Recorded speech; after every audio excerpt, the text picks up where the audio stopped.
परमेश्वर का वचन है, इसमें मेरा विश्वास है। ये परमेश्वर का वचन है, इसमें मेरा विश्वास है। ये परमेश्वर का वचन है, इसमें मेरा विश्वास है। आमीन, आमीन। अगर ये परमेश्वर का वचन नहीं तो बाइबल कहती है हमारे लिए सब कुछ व्यर्थ और बेकार है। आमीन।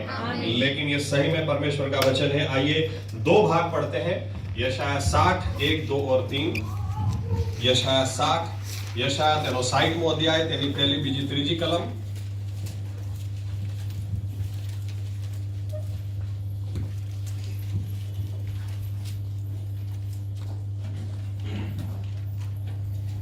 પ્રકાશિત થા કેમ કે તારો પ્રકાશ આવ્યો છે ને યહોવાનો મહિમા તારા પર ઉગ્યો છે।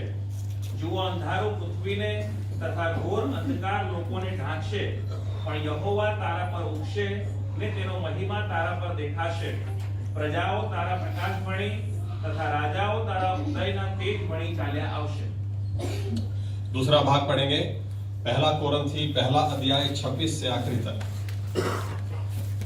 1 Corinthians chapter 1 verses 26 till the end.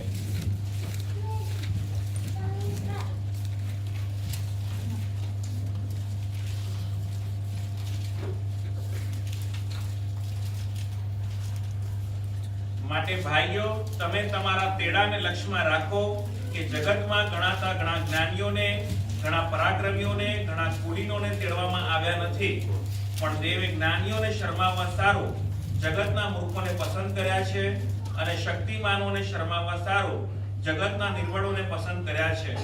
અને જેઓ મોટા મનાય છે તેઓને નહીં, જેવા કરવા સારું દેવે જગતના અકુલીનોને, ધિક્કાર પામેલાઓને તથા જેઓ કઈ વિસાતમાં નથી તેઓને પસંદ કર્યા છે, કે કોઈ મનુષ્ય તેની આગળ અભિમાન કરે નહીં, પણ દેવની કૃપાથી તમે ઈસુ ખ્રિસ્તમાં છો। તે તો દેવ તરફથી આપણે સારું જ્ઞાન, ન્યાયપણો, પવિત્રીકરણ તથા ઉદ્ધાર થયો છે। લખેલું છે કે જે કોઈ અભિમાન કરે તે પ્રભુમાં અભિમાન કરે। आइए प्रार्थना करें। हमारे जीवित परमेश्वर प्रभु यीशु मसीह, हम धन्यवाद देते हैं आज के दिन के लिए, समय के लिए धन्यवाद देते हैं क्योंकि प्रभु यीशु मसीह आपके अनुग्रह से हम आपके सन्मुख खड़े हैं। ये समय है जब हम आपकी आवाज सुनना चाहते हैं। हम प्रार्थना करते हैं पवित्र आत्मा को आप हम पर उंडेल दें, पवित्र आत्मा में वचन की सच्चाई में लेकर जाएं, ताकि ये सच्चाई आज हमें मुक्त कर दें। हम जैसे आए हैं वैसे के वैसे न रहें, लेकिन बदल जाए और नए निर्णयों के साथ यहां से वापस जाने पाए, ताकि प्रभु यीशुआ ये हमारे लिए हुए नए निर्णय जब हम पकड़ के रखें, हमारे जीवन में परिवर्तन आता ही चला जाए, सामर्थ्य आती ही चली जाए, आपका प्यार, आपकी मोहब्बत और आपके अनुभव बढ़ते ही चले जाए, ताकि हम आपके अच्छे से अच्छे गवाह बनते चले जाएं और हमारे जीवनों से आप ही को मान हो और आप ही के नाम को और भी बड़ा मनाया जाए। आप बोले, महिमा सिर्फ आप ले। ये हमारी प्रार्थना हम हमारे जीवित परमेश्वर प्रभु यीशु मसीह के नाम से करते हैं, साथ में कहेंगे आमीन। धन्यवाद प्रभु यीशु। बैठ सकते हैं। Thank you lord, thank you Yeshu Masih, thank you Yeshu मसीह।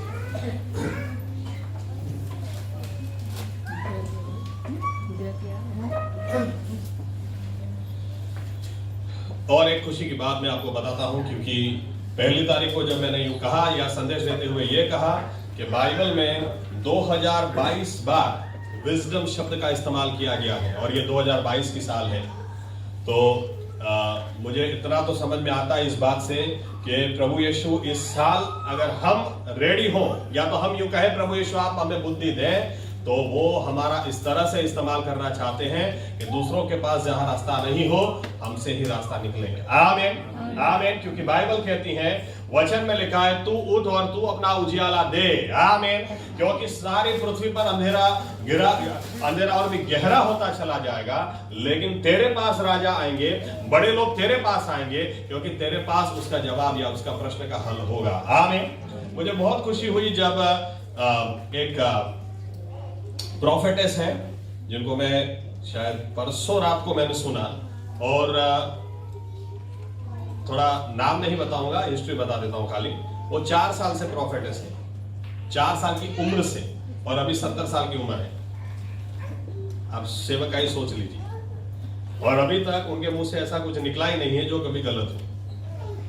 तो वो बोल रहे थे और कह रहे थे बोलते बोलते कि 2022 में परमेश्वर ने मुझे यह दिखाया है कि ये विश्वासी लोगों के लिए बुद्धि से भरकर जीने का वर्ष है, ताकि ऐसे हल विश्वासियों के द्वारा जाएंगे जो संसार या दूसरे लोग दे ही नहीं सकते। मैं तो उछला।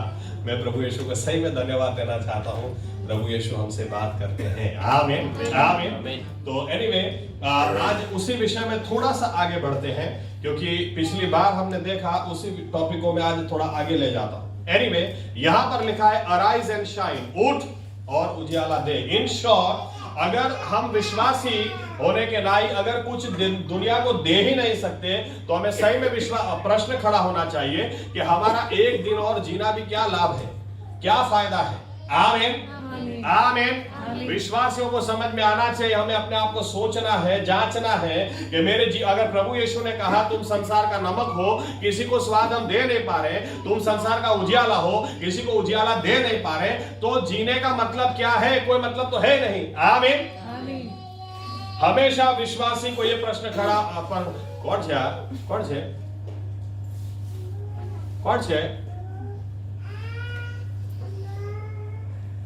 आए तू।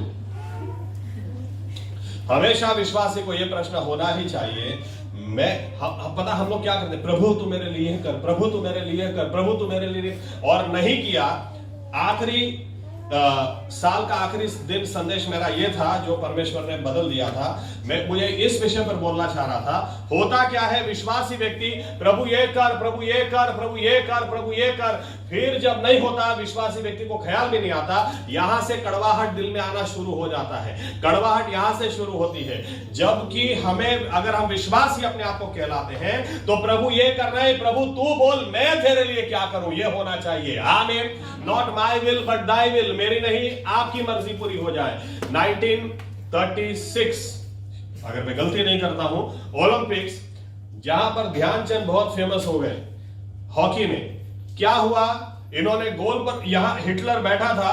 हिटलर ऐसा मानता था उस जमाने में कि हम लोग सुपर ह्यूमंस हैं, हम जर्मनी के लोग या नाजी लोग, हम बहुत ऊपर हैं, बाकी सब लोग हमारे पैरों की जूती हैं। और इसलिए जब इंडिया की टीम एक गोल के बाद गोल ध्यानचंद कर रहा था, मार रहा था, हिटलर से देखा नहीं गया, वो स्टेडियम से खड़ा होकर घर चला गया और उसने ध्यानचंद को बुलाया। ध्यानचंद, मेजर ध्यानचंद पूरा नाम, इंडियन आर्मी में वो थे, और हिटलर ने उनको बुलाकर यूं बोला, तुम अपने देश को छोड़ दो और तुम हमारे जर्मनी के नागरिक हो जाओ, हम तुम्हें हमारी ओर से खेलो, हम तुम्हें इतना पैसा देंगे, ये देंगे, वो देंगे, तुम्हारा देश तुम्हें क्या देगा, तुम्हें कितनी तनख्वाह देता है, क्या तुम्हारे लिए करता है। मेजर ध्यानचंद ने उस वक्त जवाब देते हुए यूं कहा, हिटलर साहब, आई एम रियली सॉरी, मुझे तो ये प्रश्न कभी आया ही नहीं कि मेरा देश मेरे लिए क्या कर सकता है। मैं तो इस प्रश्न के साथ जीता हूं, मैं अपने देश के लिए क्या कर सकता हूं। आज विश्वासी व्यक्ति किस तरह से जी रहे हैं, प्रभु मेरे लिए क्या करेगा, प्रभु तू क्या करेगा, ये नहीं करेगा, वो नहीं, क्यों किया, उसके लिए क्या, मेरे, अरे वो सब छोड़ो। 2022 हमें थोड़ा स्पिरिचुअल मैच्योरिटी में जाना है, आत्मिक परिपक्वता में जाइए जरा। आमीन। प्रभु मेरे लिए क्या करेगा, नहीं, उसने तो सब करना था, कर दिया है, अब मैं उसके लिए क्या कर सकता हूं। वो कहता है मेरा उजियाला ले जाओ। आमीन। मेरी सच्चाई लोगों के पास ले जाओ। आमीन। आमीन।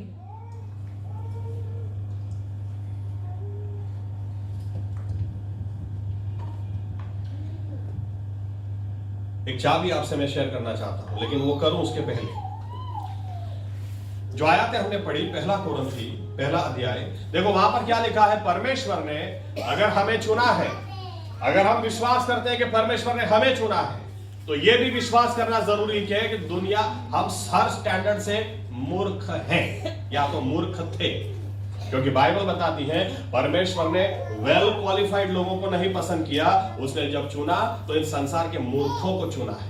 आमीन। आमीन। कई बार हम लोग क्या मानते हैं कि मेरा ये एजुकेशन है, या तो मेरी इंग्लिश बहुत अच्छी है, या तो मैं हमेशा स्कूल में फर्स्ट आता था, इसलिए परमेश्वर ने मुझे चुना। ऐसा नहीं है, यहां पर लिखा है उसने मूर्खों को चुना है। आमीन। आमीन। તમે બહુ લોકો ડોબા બનાવી જતા હોય તો દુખી નહીં થવાનું, બહુ લોકો મતલબ ડોબો બનાવી ગયા, હાલેલુયા, તો ઈશ્વરની પસંદગી છું, મૂર્ખો એટલે એટલે। આમીન। આમીन। ये सच्चाई है। होता क्या है, पूरी योजना परमेश्वर की क्या है, ऐसा लिखा है वो मूर्खों को जरूर पसंद करता है, लेकिन फिर उन्हें ऐसा बनाता है ताकि इस संसार के बुद्धिशाली लोग भी उनके आगे फीके पड़ जाए। आमीन। यहां तक आप सोचें, आप सोचें, अगर अनंतकालिक व्यवस्था करनी हो इस संसार के अंदर, अगर 40-50 साल कॉलेज खड़ी करनी है, स्कूल खड़ी करनी है, 100 साल तक उसको चलानी है, देखिए स्कूल वाले, कॉलेज वाले कितने क्वालिफाइड लोगों को उठाएंगे कि हाँ ये क्वालिफिकेशन चाहिए। आजकल पेपर में भी आप पढ़ेंगे ना, तो 10 साल का एक्सपीरियंस नहीं हो तो इंटरव्यू में आना ही मत, अगर एमबीए नहीं किया हो तो आना ही मत। इस तरह से क्वालिफिकेशन दिए जाते हैं। यहां पर प्रभु यीशु मसीहा राजाओं का राजा और प्रभुओं का प्रभु, वो कलीसिया स्थापित करना चाहता है।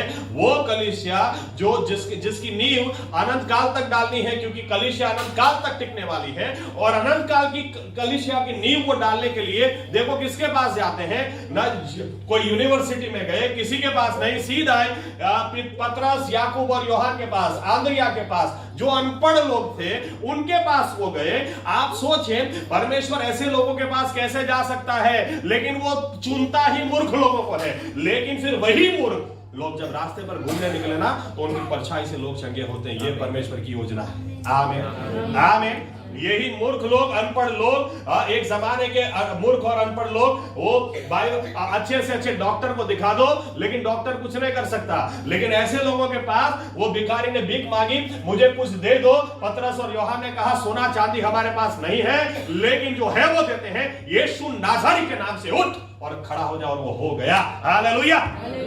इस बात को कभी भूल नहीं जाना कि प्रभु यीशु ने जब हमें चुना, हम मूर्ख थे। आमीन, आमीन, आमीन। ये विश्वासी लोग भूल जाते हैं, क्योंकि प्रभु यीशु के साथ थोड़ा समय बिताने के बाद होशियारी आती है, बुद्धि ठिकाने आती है।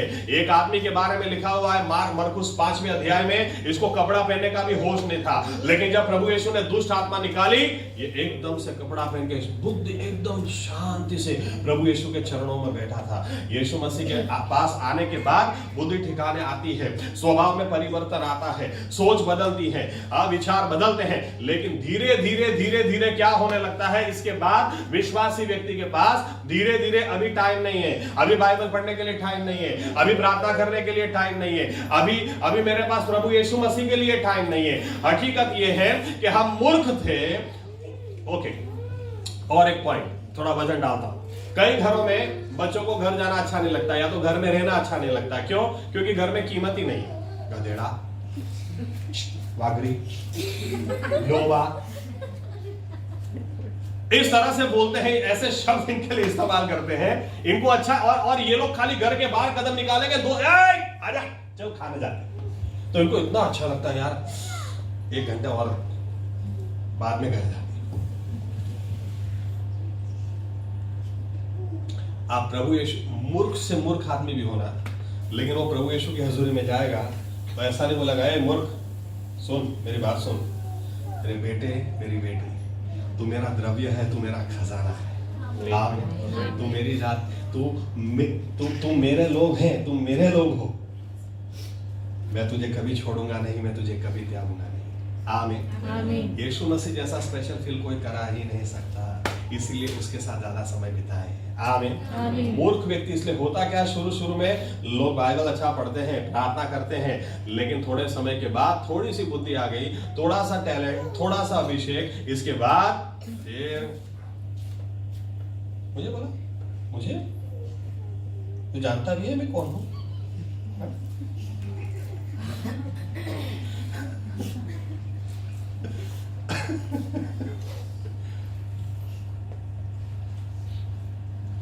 आप 59 पढ़े, 59 चैप्टर 59 में अध्याय में वाचो।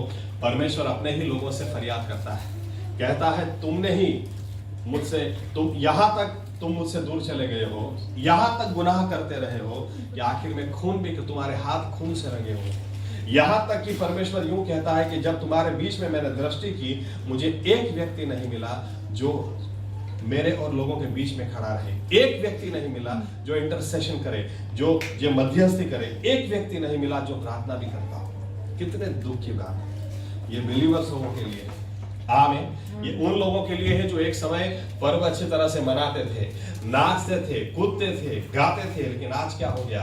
आज परमेश्वर कहता है तुम्हारे और मेरे बीच में तुम्हारे गुनाह दीवार के समान खड़े हो गए। लेकिन जो पश्चाताप कर कर आता है उसको परमेश्वर कहता है अब तू उठ और तू बाहर जा। आमीन। या अभी तक हमने देखा, मैं थोड़ा आगे इसका थोड़ा और प्रैक्टिकल उदाहरण के साथ में ले जाना चाहता हूं। मेरा कहने का मतलब यह है कि अगर मेरी स्पेशलिटी, मैं मूर्ख था लेकिन प्रभु यीशु में आने के बाद मुझे स्पेशल फील होने लगा, तो अब प्रभु यीशु से दूर होकर मैं वापस मूर्ख ही रह जाऊंगा ना। आमीन।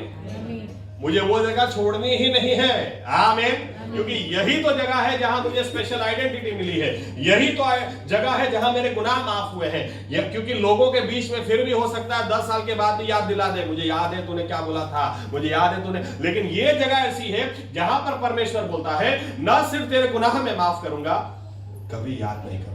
हालेलुया।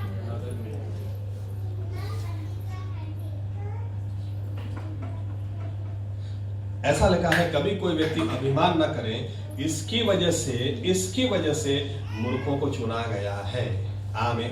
कभी भी अभिमान नहीं करना, मेरे क्वालिफिकेशन की वजह से, मेरे ये गुण की वजह से या वो गुण की वजह से। हमेशा प्रभु यीशु में तो मूर्ख था, लेकिन आपने चुना, प्रभु यीशु आप मुझ में आए, इसलिए मैं स्पेशल हो गया। आमीन। मैं आपको छोड़ के कहीं नहीं जा सकता, मैं आपको कभी नहीं छोड़ सकता। आमीन। ऐसे व्यक्ति को परमेश्वर कहेगा, तू अब दूसरों का हल दे, तू दूसरों के लिए कुछ कर। आमीन। हमें सही में इस प्रश्न को अपने आप को करना है, कितने वर्षों से हम विश्वास में हैं, कभी कोई चंगा हुआ या नहीं हमारे द्वारा, कभी कोई निराश को आशा दी या नहीं हमने, कभी कोई गिर गया उसको उठाया कि नहीं हमने, कभी कोई मेंटली टूट गया था उसको हमने बांधा कि नहीं बांधा, किया तो क्या किया। क्योंकि ज्यादातर विश्वासी लोग क्या करते हैं, ये उल्टा ही काम करते हैं। क्योंकि परमेश्वर की हजूरी में रहेंगे तो कुछ काम होगा ना। आमीन। परमेश्वर की हजूरी हमने समय बिताएंगे तो हम कहेंगे, तो वो कहेगा उठ, यानी अब मैं बोलता हूं वो तू कर। आमीन। लेकिन विश्वासी लोग ज्यादातर इधर का उधर, उधर का इधर। मुझे मौका मिले ना तो मैं एक एक को जाके ये पूछूं, अच्छा प्रार्थना की थी आपने इसके लिए? प्रभु यीशु ने बोला ऐसा बोलने के लिए, प्रभु यीशु ने बोला। एक जमाना था, बाइबल बताती है, हम प्रार्थना करेंगे। राजा दानियल क्या बोलता, राजा कल जवाब दूंगा, प्रार्थना करेंगे। आमीन। प्रभु यीशु की हजूरी में जाएंगे और तुम्हें जवाब देंगे। ये जमाना हमें वापस लाना जरूरी है। आमीन। आमीन। इन शॉर्ट, अगर मैं मूर्ख हूं लेकिन प्रभु यीशु में आने के बाद ही मैं कुछ स्पेशल हुआ हूं, तो मुझे नहीं भूल जाना कि आज भी अगर यीशु से अलग हो गया मैं मूर्ख ही रह जाऊंगा। आमीन। आमीन। उसने मुझे इसलिए चुना, मैं मूर्ख था लेकिन मुझे चुना, इसलिए चुना ताकि मेरे द्वारा अब वो बुद्धिमान लोगों को भी, एक उदाहरण देता हूं, बहुत पैसेदार व्यक्ति, बहुत मतलब स्विस बैंक में भी बहुत बड़ा अकाउंट,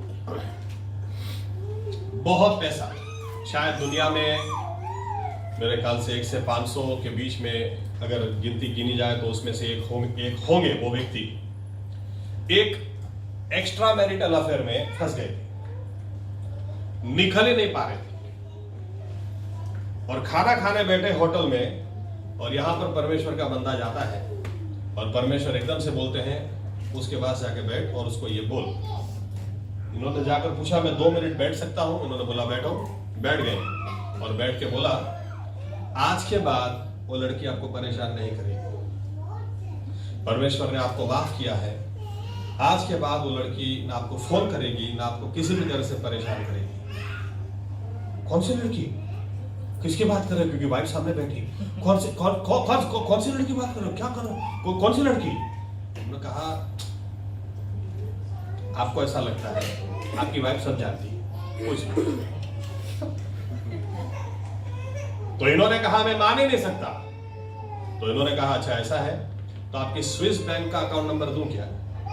बोले वो नंबर मेरी वाइफ को भी नहीं पता, मैं देता हूं। स्विस बैंक का पूरा अकाउंट नंबर वो बोल गए। ये आदमी सर खुजा रहा है, आंख में से आंसू निकलने लगे। ये आदमी आज मसीह में है, ये क्या गवाही देता है पता है? एक समय आएगा जब आपका रुपया पैसा काम नहीं आएगा, एक समय आएगा जब आपके प्रश्न का हल कोई नहीं देगा, लेकिन एक व्यक्ति जो मसीह यीशु में होगा वही आपके जीवन में उजियारा लेकर आता है। हालेलुया। हालेलुया। अपने आप को, बाइबल कहती है, जो अपने आप को आज छोटा समझ रहा, कल वो 1000 के बराबर हो जाएगा। आमीन।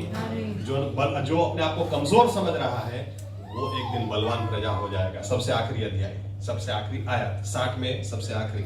आमीन। तो इसके लिए मेरा सिंपल सा पॉइंट, हमें प्रभु यीशु के साथ ज्यादा समय बिताना है। आमीन। क्योंकि अगर हम वहां पर ज्यादा समय नहीं बिताते तो हम में कोई स्पेशलिटी रहेगी नहीं। आमीन। कुछ प्रैक्टिकल उदाहरण आपको मैं देता हूं इसके लिए, क्योंकि हल वही दे सकता है जो प्रभु यीशु के साथ समय बिताता है, क्योंकि वो बुद्धि का श्रोता है। आमीन। और जो व्यक्ति हर रोज अगर थोड़ा समय आपने फिक्स किया है, कंपलसरी मुझे ये समय प्रभु यीशु को देना है, वो समय कुछ भी हो सकता है। कुछ उदाहरण मैं देता हूं आपको। पॉल योंगी चो बहुत बड़े पास्टर, अभी तो ऑफ हो गए, प्रभु यीशु के पास चले गए, लेकिन उनके जीवन से काफी कुछ सीखने की बातें हैं। गवाहियां पढ़ें और काफी कुछ सीखने को मिलेगा। उनके जीवन से एक बात मैंने सीखी, प्रार्थना का टाइम आपका इतना स्पेशल है कि वो समय आपको कभी किसी को देना नहीं चाहिए। उनका प्रेयर टाइम था हर रोज सुबह 4 से 8, और इसीलिए रात को 9, साढ़े 9 बजे वो सो जाते थे। यहां तक कि अगर कोई उनको कॉन्फ्रेंस में बुलाने के लिए बुलाए तो उनकी शर्त रहती थी कि इतने बजे खत्म हो जाना चाहिए, मैं 10 बजे सो जाता हूं, क्योंकि मुझे 3:30 बजे उठना है। 4 बजे से 8 बजे तक मेरी परमेश्वर के साथ अपॉइंटमेंट होती है। अगर आपको मीटिंग चलानी है रात को 11 बजे तक, 12 बजे तक, तो किसी और को बुलाओ, मैं 9, साढ़े 9 के बीच में निकल जाऊंगा। जब ये गवाही मैंने उनकी पढ़ी थी शायद 2003 या 4 में, तब उनके चर्च में 4, साढ़े 4 लाख लोग कुछ थे। वो सीनियर पास्टर थे, उनके नीचे 750 असिस्टेंट पास्टर थे, और उसके नीचे 20,000 एल्डर थे, वडील, बाद में चर्च मेंबर्स।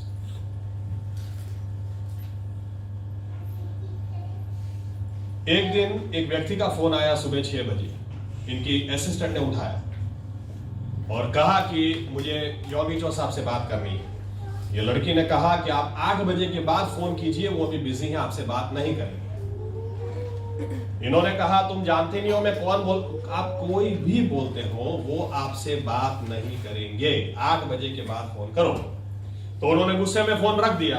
7 बजे वापस फोन किया, मुझे योगी चौ साहब से बात करनी है। इन्होंने कहा मैंने थोड़ी देर पहले ही आपसे कहा था 8 बजे के बाद करो, अभी वो आपसे बात नहीं कर सकते। तो सामने वाला आदमी बोलता है तुम जानती भी हो मैं कौन हूं, मैं साउथ कोरिया का यानी दक्षिण कोरिया का प्रेसिडेंट बोल रहा हूं। तो लड़की को कुछ एक्साइटमेंट नहीं है, आप कोई भी बोल रहे हो, 8 बजे बाद फोन करो। तो प्रेसिडेंट इतने विचलित हो गए, इन्होंने कहा अरे भाई मुझसे भी कोई बड़ा है क्या? उन्होंने कहा सर राजाओं का राजा और प्रभुओं का प्रभु, उससे बात चल रही है, उससे बड़ा कोई नहीं, आप 8 बजे बात करो। 8 बजे के बाद जब उन्होंने फोन किया, योगी चौ साहब से बात हुई, उन्होंने कहा मैंने 6 बजे आपको फोन किया था, मुझे एक डिसीजन लेना है, मैं इतना विचलित हो गया हूं, आपकी सलाह चाह रहा था, आप सोचे 6 बजे कौन करेगा, आपको सोचना चाहिए। योगी चौ साहब सुन रहे हैं। 7 बजे फोन किया, फिर भी फोन नहीं दिया। योगी चौ साहब ने शांति से क्या कहा, साहब आप विचलित हैं क्योंकि आपको प्रश्न का हल चाहिए, वो हल मैं आपको दे ही नहीं सकता जब तक उस रूम में 4 से 8 प्रभु यीशु के साथ में समय नहीं बिताऊं, मैं आपको हल दे ही नहीं सकता। आपको राह देखना जरूरी था। आपके प्रश्न का हल ये है, जब तक यीशु मसीह के साथ हम समय बिताते ही नहीं, हम दूसरों को उजियारा दे ही नहीं सकते। आमीन। दूसरों को प्रश्न का हल दे ही नहीं सकते। 2022 में हम थोड़ा सीरियस हो जाएं। हमने सुना बहुत है, लेकिन गलती ये हुई कि किया नहीं, करने वाले हो जाए। आमीन। हर रोज थोड़ा समय फिक्स प्रभु यीशु मसीह को देना है। आप कितने भी बड़े सेवकों को देख लें, इनके पास ये फिक्स था। दानियल को सिर्फ इतना ही कहा गया, जो दूसरा करना है कर सकते, प्रार्थना नहीं करनी है 30 दिन तक क्या? दानियल बोलता है 1 दिन में 3 बार मैं करता हूं, एक टाइम भी गैप नहीं लगी। दानियल ने प्रार्थना करने का उसका टाइम मेंटेन किया, बाइबल बताती है परमेश्वर ने भी अपना दूत को भेजकर उसको सिंह से बचा लिया। आमीन आमीन। 2022 में बाइबल कहती है अंधेरा गहरा होने वाला है, होगा ही। आप कल्पना ये मत करना कि आसमान से दूध उतरने वाले हैं और क्या बात है, वो तारा गिर रहा है मैं देख लूंगा और जो भी मांगूंगा वो हो जाएगा। अरे ऐसा होने वाला है कि आपको दिन में भी तारे दिखाई देंगे, ये मान के चलो। आमीन। लेकिन उसके बीच में जो प्रभु यीशु के साथ समय बिताता है उसके लिए प्रभु यीशु कहता है तुम उजियाला दोगे, तुम उजियाला हो जाओ। आमीन आमीन। ओरल रॉबर्ट्स भी बहुत अद्भुत सेवकाई, बहुत अद्भुत सेवकाई। उनसे भी जो बात मैं सीखता हूं या जानने को मिलती है, यहाँ तक कि उनकी गवाही बहुत जबरदस्त थी। 6 महीने उनको डॉक्टर ने दिए थे, वो बचेंगे नहीं, लेकिन अद्भुत रीति से चंगाई मिली। उसके बाद उनको यही भूख और प्यास थी कि प्रभु यीशु मसीह मेरे जीवन में आपने चंगाई मुझे दी है, बचा लिया है, मेरे जीवन से बड़ा काम होना ही चाहिए। और टीवी स्क्रीन पर जब वो हाथ ऐसा रखकर बोलते थे और बोलते थे सामने वाले को, किसी को भी अगर कैंसर है आप मेरे पंजे पर टीवी स्क्रीन पर हाथ रखो, मैं प्रार्थना करूंगा, और घर बैठे कैंसर ठीक हो जाता था। बहुत जबरदस्त। आज ऐसा ही अभिषेक उनके लड़के के ऊपर है, रिचर्ड रॉबर्ट्स के बारे में मैंने कुछ महीने पहले सुना था कि उन्होंने गवाही में कहा था 5 महीने से ये चल रहा है, कितने भी कैंसर के पेशेंट्स आ रहे हैं 100% ठीक। अब अमेरिका में इस तरह से बात फैल रही है, दुनिया में कैंसर है तो कोई डॉक्टर के पास मत जाओ, रिचर्ड रॉबर्ट्स की अपॉइंटमेंट लो, और रिचर्ड रॉबर्ट्स से हाथ रख दिया आप चंगे हो जाओगे। अभी थोड़ा टाइम हो गया इस गवाही को। एनीवे, ओरल रॉबर्ट्स एक पास्टर उनको मिलने के लिए गए। वो बैठ के दोनों ने बात की, कैसे हो, कहां से आए, मैं दूसरे स्टेट से आया। 1:45 बजे थे दोपहर के। थोड़ी देर में ओरल रॉबर्ट्स होके चले गए, आए ही नहीं। ये व्यक्ति राह देख रहे हैं, क्या हो गया, अभी तक दिखाई नहीं दिए। 2:30 बज गए, 3 बज गए, 3:30 बज गए। आखिर में इन्होंने उनकी वाइफ को बुलाया, ओरल रॉबर्ट्स की वाइफ को बुलाकर बोला कि ओरल रॉबर्ट्स साहब किधर है? इन्होंने बोला अच्छा, उन्होंने बताया नहीं आपको क्या? 2 से 4 दोपहर को उनको प्रार्थना का टाइम रहता है, वो टाइम हो गया ना तो प्रार्थना करने के लिए चले गए। आपको बैठना पड़ेगा, वो 4 बजे के बाद ही आपको मिलेंगे। ये बहुत गुस्से में दूसरे स्टेट से आया, मैं 2-2 घंटा मुझे ऐसे बिठा के रखा, मैं भी पास्टर हूँ, मैं भी क्या फ्री हूँ, ऐसा सब सोच रहे हैं। 4 बजे रूम में से ओरल रॉबर्ट्स आकर सीधा बाजू में बैठ के बोले, आप ये प्रश्न को लेकर आए, आप ये विश्वास के साथ जाओ, ठीक हो गया। यह आदमी देख रहा है, अभी तो मैंने बोला भी नहीं है, आपको कैसे पता? ओरल रॉबर्ट्स ने कहा, मैं वहां पर जिससे मिलने गया था ना, उसने मुझे बात की कि आपकी जरूरियत क्या है। अगर वहां गया ही नहीं होता तो आप कितने दूर से क्यों ना आ जाओ, मुझसे कुछ नहीं मिलेगा, पहले मुझे उधर जाना जरूरी है। आमीन आमीन आमीन। अगर हम प्रभु यीशु के साथ समय बिताते ही नहीं, हम दुनिया को कुछ भी नहीं दे सकते। दाऊद दिन रात परमेश्वर की आराधना करता था, इसी वजह से, क्योंकि परमेश्वर की आराधना करता था, इसी वजह से सिर्फ उसके वीणा बजाने से दुष्ट आत्मा निकल जाती थी। आमीन। जो परमेश्वर की हजूरी में समय बिताता है वही दुनिया को कुछ दे पाएगा, नहीं तो नहीं दे पाएगा। आमीन आमीन।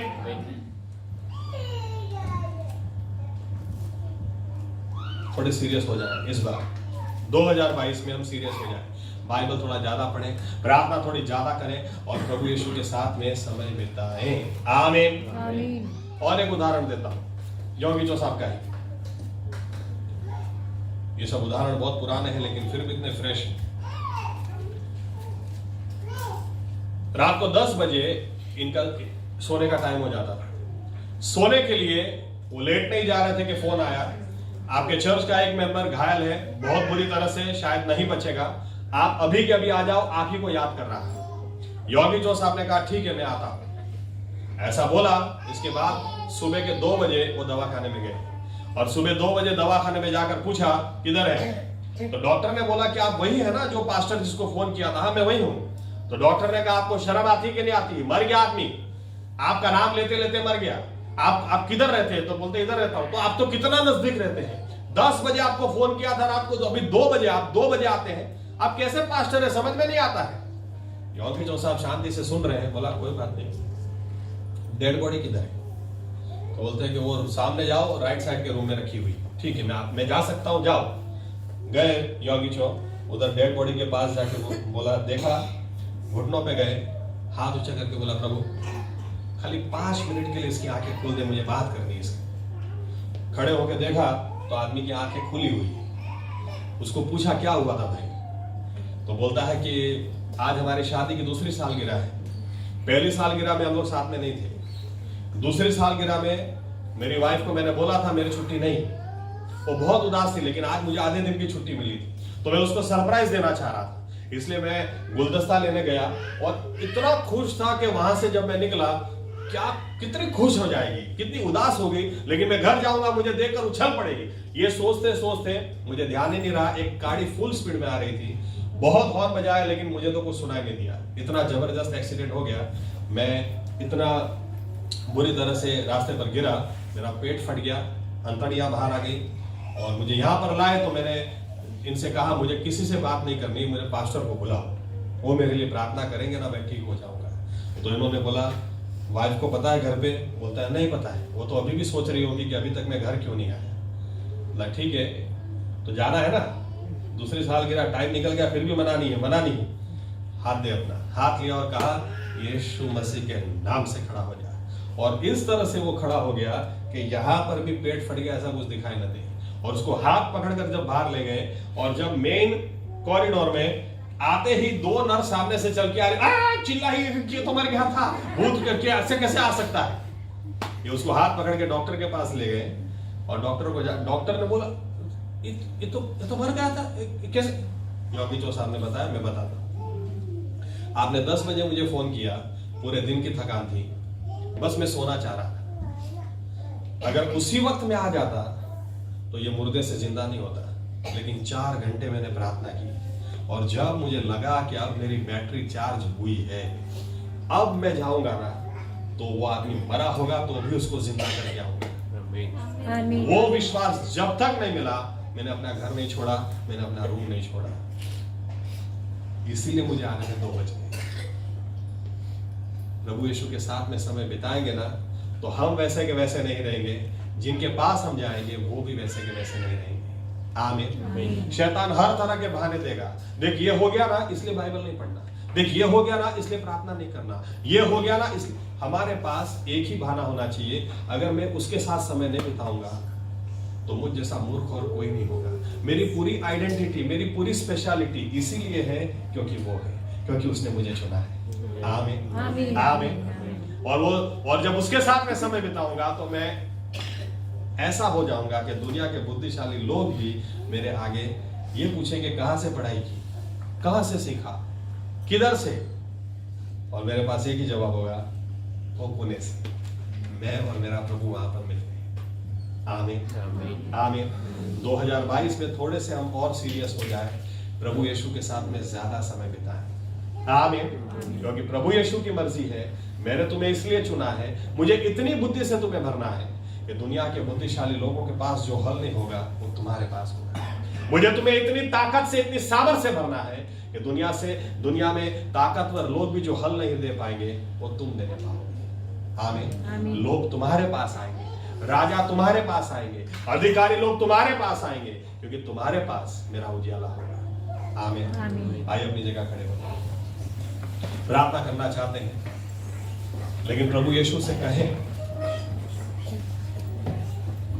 प्रभु यीशु के पास हम बार बार जाएं और कहें प्रभु यीशु मुझे बुद्धि दे दे, मुझे बुद्धि दे प्रभु यीशु। सुलेमान ने कुछ नहीं मांगा, बुद्धि मांगी, सब कुछ उसे मिला।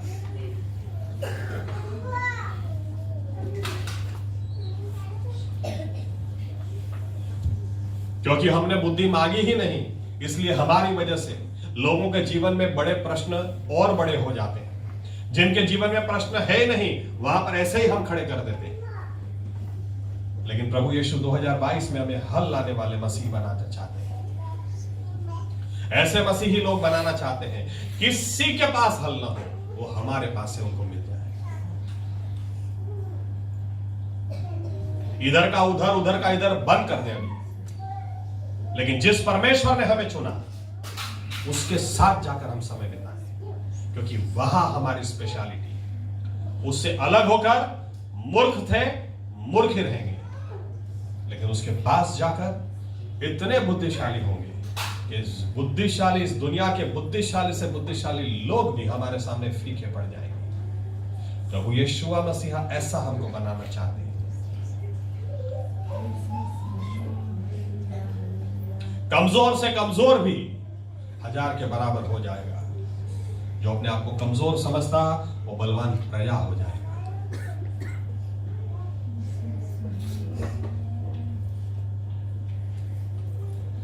आज प्रभु यीशु और हमारे बीच में कौन सी बात आ गई है? कौन सी नौकरी, कौन सा व्यक्ति, कौन सी जवाबदारी, कौन सा बहाना उखाड़ के फेंक दे, ये हमें मूर्ख बनाकर छोड़ेंगे। लेकिन बाकी सब छोड़कर प्रभु यीशु के पास में आ जाए तो ही प्रभु यीशु का वचन हमारे पास आएगा, बेटा बेटी तू उठ और जा, दूसरों को उजियाला दे। तू जा, राजाओं को तेरी जरूरत है, तू जा, तुझसे ही हल आएगा, तू जा, चंगाई तुझसे ही आएगी, वो मेंटल केस तुझसे ही हल होगा, दुष्ट आत्माएं तुझसे ही निकलेंगी, तेरे ही हाथ रखने से बीमार चंगे होंगे, तू जा। प्रभु यीशु मसीह हमारे सामने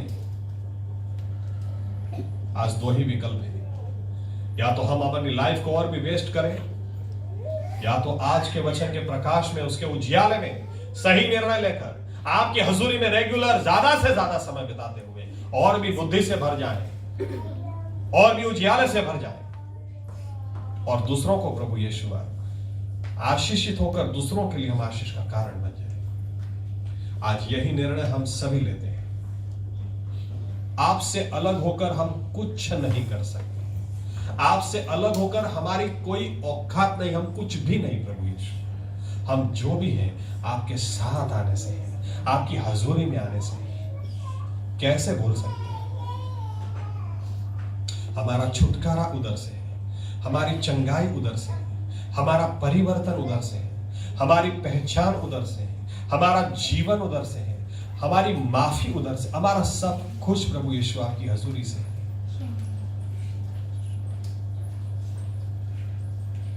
इसलिए आज हम इस वचन के उजियाले में निर्णय लेते हैं, प्रभु यीशु हम आपके साथ समय बिताएंगे और आपके साथ दूसरा सब कुछ छोड़कर इस तरह से समय बिताएंगे कि आपकी आवाज जब हमारे पास आएगी तो ऐसी आएगी, तू उठ, उजियाला तेरे पास आएगा।